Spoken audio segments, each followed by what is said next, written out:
Hello there, it's me, Sari here again, and today I'm here to give you a tip on what to do with your distress stain colors that have gone wonky, so to speak. Colors that have changed or shifted or in some way do not work properly. So in this case I'm just going to shift this a little bit so you can see what I'm doing here. So I've got the antique linen, and no matter how much I shake, I mean I could shake all night long if I wanted to, but that doesn't really matter. This is what I get. And I did get in contact, or I contacted Ranger's customer service, and they told me that it probably is the dispenser that is just a little bit wonky. So let's see, this is the faulty one, and I'll be going for the proper one. And of course, you know, you see, when you see this color, you know instantly that this is the correct one, so you needn't worry anymore. And just in case, if I would like to still use this, even though I don't have it for the antique linen color, I have put a mark or a label on the lid, so I know that this is from the new batch, so to speak. So I'm moving on to peeled paint, and you know, even though that is quite a fantastic color, it isn't the pigment ink color that I was going for. So I was rather happy when I got this one, because this is what it's supposed to look like. There you can see the difference, can't you?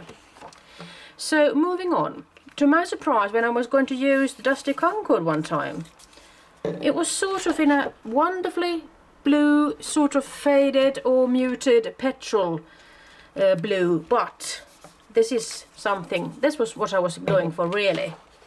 This is the Dusty Concord I like.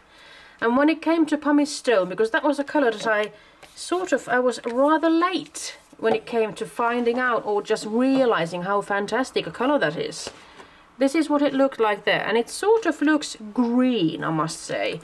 And oi, you see, some of these stain colours are really runny, so you have to pay attention and perhaps mark them even, because they are sort of always in a runny mode. I do have a couple of those colours that actually sometimes give me a really nice splatter, but also they splatter my clothes and my fingers and my craft surface and everything, so you really have to pay attention and wear perhaps not your prettiest clothes that day. And moving on with the walnut stain, it's a sort of forest moss color, really dark green. It looks brown there, but it isn't when you compare it to this one, which is also rather fluid, because this is the proper walnut stain. So you can see there is a difference there. The camera isn't picking it up properly, I'm sorry to say. And when we come to the faded jeans, we've got a really nice turquoise, but you are supposed to get this muted sort of jean colour, and it is beautiful. So I must say that do take the time to contact the fabricant or the producer. I'm looking for the proper word now. The one that actually distributes or makes the product itself. In this case it's Ranger. I emailed them, asked them what could I do, and they told me to take pictures and write down the codes and everything, and just take a photocopy of that. Make sure you put down the codes if you have something underneath the bottle.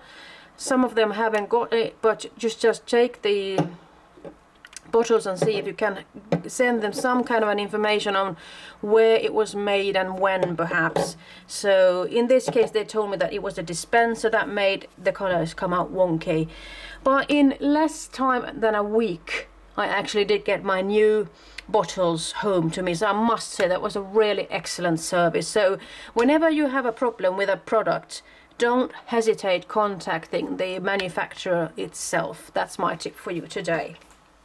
I'm going to sign off right now. Bye bye.